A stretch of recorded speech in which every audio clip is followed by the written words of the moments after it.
বিএনপির ভারপ্রাপ্ত চেয়ারম্যান তারেক রহমান হিন্দু সম্প্রদায়ের প্রতি শুভেচ্ছা জানিয়ে বলেছেন, শারদীয় দুর্গাপূজায় সৌহার্দ্য ও সম্প্রীতির বার্তা সর্বত্র ছড়িয়ে দিতে হবে।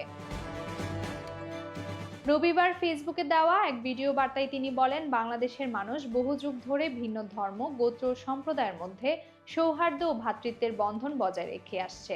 সেটাই আমাদের সামাজিক মূল্যবোধ ও সংস্কৃতির সৌন্দর্য। তারেক রহমান বলেন, দেশের সংবিধান ও রাষ্ট্রের প্রত্যেক নাগরিকের নিরাপত্তা বিধানের নিশ্চয়তা দিয়েছে।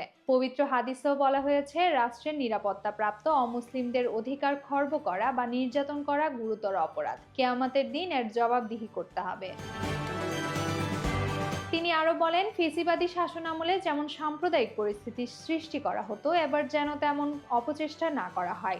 এই জন্য আইন শৃঙ্খলা বাহিনীকে সতর্ক থাকার আহ্বান জানিয়েছেন তিনি।